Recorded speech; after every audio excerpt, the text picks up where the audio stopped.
Alright everybody, this is Jazz Miles here for TaylorMade Foods, and it's that time of the year where we open up our food stand. So on this aspect of things, for the first time ever, I'm going to take you through how we make our Texas sauce for our hot dogs, our chili cheeseburgers, our chili cheese fries, nachos, that kind of thing. One of the first things you're going to want to have is 10 pounds of ground beef. So that was 5 pounds there. Another 5 pounds there. You're going to dump that into a larger pot. Alright, now the second thing here I'm going to tell you, I also want to show you. So basically you want to have 5 or 6 large onions, just like the typical grocery style bag of onions there, that I already took the liberty of dicing up for us here in our chopper.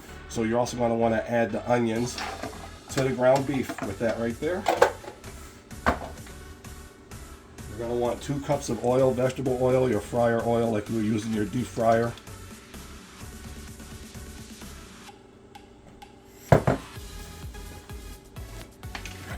Also here, got to have some garlic. So you want 4 or 5 large garlic cloves, or a couple of nice sized spoons like this of garlic in there. Now that's in your main pot number 1. You're going to put that on low to get that going and let it simmer some.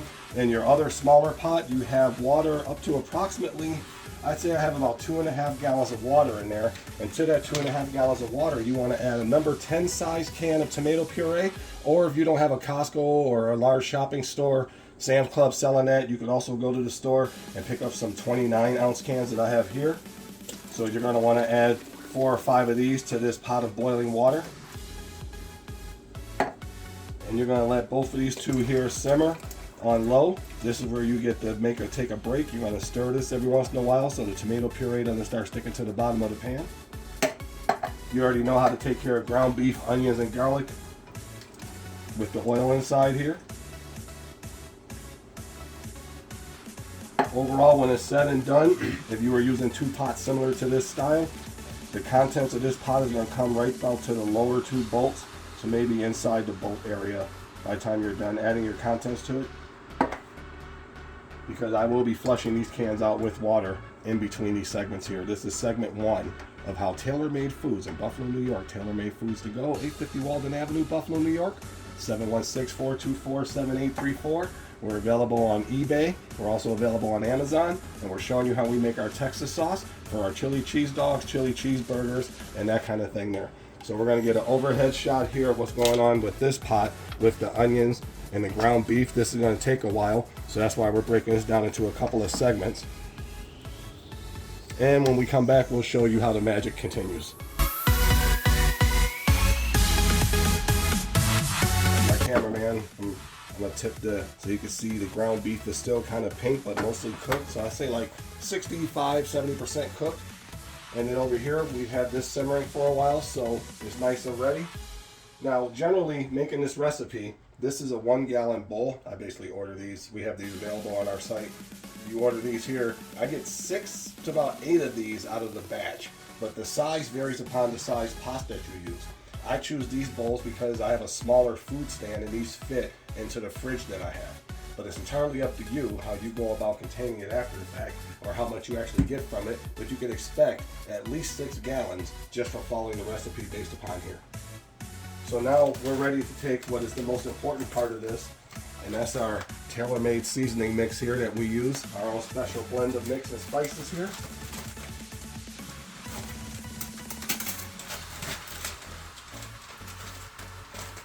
And this is one of those you want to be able to smell it through the camera, but you can order this through us here, and you want to take this here and split it between the 2 pots. We'll put some of that in there at the moment, and then you're going to put some in here, and with this pot especially, you're going to want to make sure you stir it to blend it in with the tomato puree and the hot water that you have going on from earlier. Because you have to watch for this sticking at the bottom depending on how high you have your heat. I have mine set to the lowest setting possible. And you want to blend this in here nicely on both pots. Get it nice and stirred in. Now the reason I do it this way while the meat is still not completely cooked is so that the flavor adheres to the ground beef while it finishes off to getting to 100% done. You may want to put it in sooner depending on your schedule and how you like to cook. You may wait till the end and add it all at once. It's entirely up to you.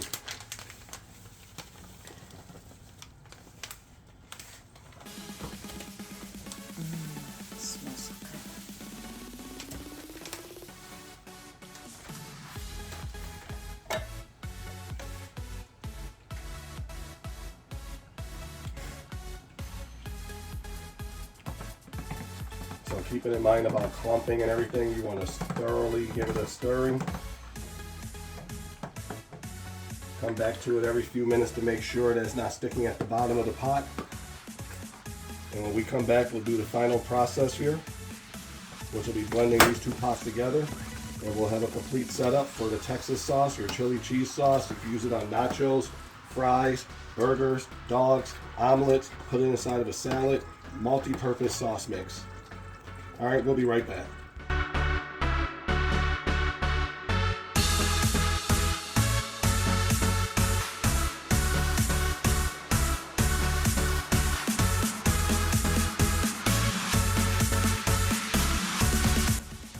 All right, so one of the most important parts of the finishing aspect of it is mixing the two together. So I'm basically just going to dump the liquid into the ground beef here. Get that all set up like that. You'll have some liquid left over. Once again, this all depends on the size pot that you're using to begin with. I'm just going to put this back over here on the burner. Give it the few stirs necessary to mix it all up, and that's going to be the process that you're going to want to take to make this sauce. I was asked a quick couple of questions while we were streaming this. One, how many hot dogs do you figure you would get out of this? And I said to the person, approximately 1,001 hot dogs, depending on how you ladle it out. 1,001 hot dogs. And the other aspect of it is, he asked for the price, and it is currently $59.95 for the seasoning mix that you will order from us to follow the recipe to make the sauce. All right, we'll check in with you one more time, and we'll be all set. Thank you.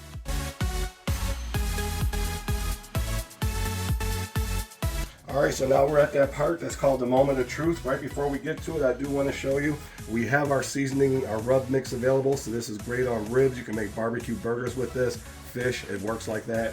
And we also have it available this way. Like if you're into camping and outdoors type, you could use this, and it's basically biodegradable, disposable. You could throw it away. If you're trying to have a barbecue or friends over, like the draft is this week and other upcoming events, Mother's Day, Memorial Day, Father's Day, and you need a pouch like this for the ribs and the other things that you're going to try to have at somebody else's house or maybe your backyard. So there's multiple ways to get us. This here is a $19.95 pack. This here is more along the lines of $6, along with this one here in that $6 to $7 range. And then, as you already know, this one here is $59.95 and it makes 1,001 hot dogs. And what you would do is you would make your favorite style of hot dogs. So we have Salen's and Wardinski's here in Buffalo, and typically you take your onions here. Now it could be red onions, any kind that you like. You want to put some mustard on that. Mustard, onions, and there's some mustard, onions, and sauce combo. So when you take this ladle and drop that sauce down there across like that, depending on how much you use, you're approximately going to get 1,001 hot dogs out of this right here. 1,001 chili cheese dogs, chili burgers, any way you decide to use it, especially if you decide to put it over fries or nachos. This is Jazz Miles with tailor-made foods. And one other thing I want to add, typically in a standard form, if I have this in a crock pot or set somewhere on the side, I add plain breadcrumbs to it to help thicken it up. So if you make the sauce the way it is and you don't want it that kind of loose, add some breadcrumbs to the mix to help thicken it up. Do that upon how you like it. All right, Jazz Miles, Tailor-Made Foods, Buffalo, New York, 850 Walden Avenue. Check us out on eBay, Facebook, Twitter, Instagram, X, all of it, all the above. I can't even mention all of them right now. Until next time.